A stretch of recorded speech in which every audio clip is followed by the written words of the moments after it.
navuga ko ni umusore w'imyaka 21 avuka mu muryango w'abana 4 afite ababyeyi bose birenzeho ntuye ku Kagugu.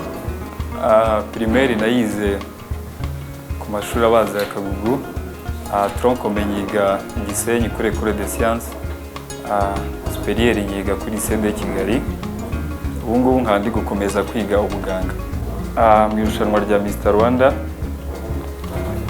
ndi umuntu ushaka ku expressinga ibitekerezo byanjye, nabibonye nk'amahirwe mfite muri Mr Rwanda.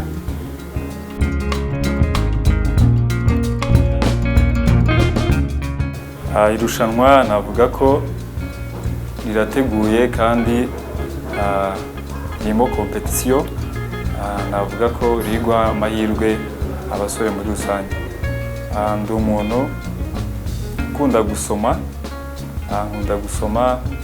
ntari gusoma nkurikirana ibintu bya siporo.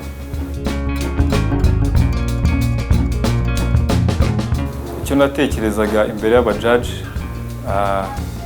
navuga ko nari niteze ko bari buze gukoresha judgment yabo kugira ngo bumve cyane cyane ibitekerezo kandi barusheho, bafite ibyo bari kugendera, ariko cyane cyane numvaga ko bari bumve n'ibitekerezo.